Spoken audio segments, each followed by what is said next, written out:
দুপুরবেলা কার বাড়িতে যাবো? আর ওই যে শামীম ভাই হলো দুপুরবেলা এই দাওয়াত দিছে, আর সফুল্লাহ ভাই দাওয়াত দিছিল এশার নামাজের পরে, এটা যাইতে হইব। সফুল্লাহ ভাই তো নামাজ পড়ে তো ঠিক মতো, তাই না? নামাজ পড়ে, মসজিদে দেখো তো। হ্যাঁ খুব ভালো লোক। আচ্ছা, ওই যে শামীম লোকটা জি হুজুর, যার বাসা এখন 2টা বাজে ভাত খাইতে যাবে, জি, এই লোকটা কেমন? এই লোকটা কিরকম এটা তো আমি জানি না। না, মসজিদে দেখনি, নামাজ পড়েনি 5 ওয়াক্ত। মসজিদ তো জীবনে দেখিই নাই, আর টুপিও কোনদিন মাথার দেখি নাই। মসজিদে আসতে কোনো সময় দেখো নাই? জি না, জীবনও দেখি নাই। পরে কিনা তাও জানি না। ও, তাহলে দাওয়াত লইলে দে। দাওয়াত লইছি হুজুর, মানুষ তো আল্লাহ তো মানুষ। না, মানুষ ঠিক আছে, এখন সে নামাজ নাকি অন্য মসজিদে পড়ে? আমার মনে হয় অন্য মসজিদে করতে পারে, কারণ মসজিদ তো ঘন ঘন হয়ে গেছে, হ্যাঁ বলা যায় না। জি। আচ্ছা, তারপরে খাওয়ার আগে আমার একটু মনে করে দিও, কেমন? আচ্ছা ঠিক আছে, আমি মনে করি দিই। হ্যাঁ, আর তোমার এটা কি স্বভাব? তুমি মসজিদে তোমার কইছি না ডেইলি 2 বার যাবে দিতে? যাবে তো দিই, এই সভাপতি সাহেব তো মনে করেন যে কোনো খবর তো বলে। আরে সভাপতি উনি তো তোমারে বকাবকি করে, তোমার সামনে করে না, আমার কয় মুয়াজ্জিন বাদ দিয়ে দেন। আমি চাই না তোমার পেটে লাথি দিতে। হুজুর আমার পেটে দানা পানি না হচ্ছে, আমি কেমনে কি করি? না, তারপর মসজিদের দায়িত্ব এটা খেয়াল রাখো, ভয় পরিষ্কার রাখা, এটাও তো সুন্নাত। আলহামদুলিল্লাহ ঠিক আছে না? ঠিক আছে, চলো আও ভাই। জি চলেন।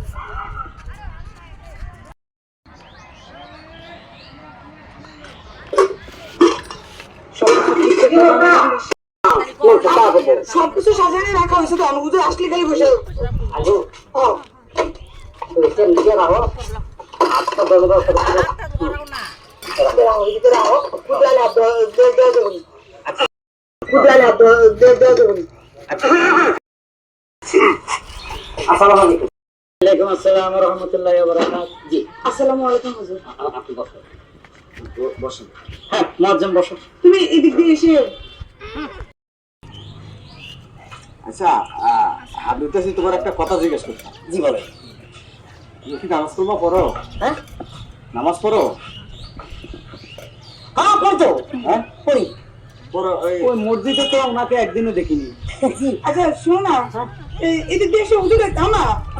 না না, আমি তো নামাজ পড়ি ঘরে ঘরে ঘরে ঘরে পড়ি। কেন আপনি মসজিদে নামাজ পড়েন না? আল্লাহ দিলে আপনি সুস্থ মানুষ, হাত পা সবই ভালো, মসজিদে নামাজ পড়বেন, সওয়াব অনেক বেশি। জি জি ঠিক আছে? জি জি। হ্যাঁ হ্যাঁ। আমার জানি লোকটারে কেমন ডাউট ডাউট মনে হয়, আমি একটু জিজ্ঞেস করেন সে ভালো করে। আচ্ছা, হ্যাঁ আজকে ভোরে ফজরের নামাজটা পড়ছেন? জি পড়ছি। মানে ঘরে ঘরে পড়ছেন না? হ্যাঁ হ্যাঁ, ঘরে পড়ছেন। আচ্ছা আচ্ছা, ঠিক আছে। আচ্ছা, বলেন তো ফজরের নামাজ কয় রাকাত? ফজর নামাজ? হ্যাঁ, ও বাবা, 17-18 রাকাত। কি কইলেন? 17-18 রাকাত? কিছে? হ্যাঁ, 17-18 রাকাত। 17-18 রাকাত ফজরের নামাজ? মুয়াজ্জিন, জি রিকাব দাওয়াত লইছো আমার বাড়িতে। আমি তোমাকে বারবার বলছি যে 5 ওয়াক্ত নামাজ পড়ে, হ্যাঁ ভালো লোক, তার বাড়িতে দাওয়াত দিবা। এই লোক ফজর নামাজ বলতেছে 17-18 রাকাত, এই বাড়িতে আমাকে দাওয়াত খাইতে নিয়ে এসছো? হ্যাঁ, আমি তো জানি না। বাইরে বাইরে বাইরে পড়ো, বাইরে পড়ো।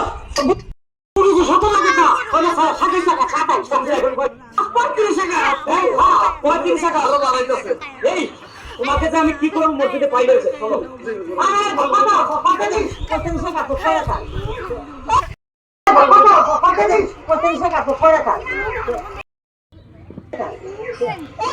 কি তোদের জীবনে শুনছো? তোমার যে গুতাই দেখাইতেছি 4 রাকাত 4 রাকাত, তুমি কি আঙ্গুল গুনতে জানো না? ফজর নামাজ 4 রাকাত। একটা বুঝিয়া চাপা বক্তি দেখা লাগি না। 35 টাকা 27 টাকা 45 টাকা কিতাছি, হে তুই মানে না তো সাইয়া গেছে মান বলে শয়তান বেরি। হ্যাঁ আছে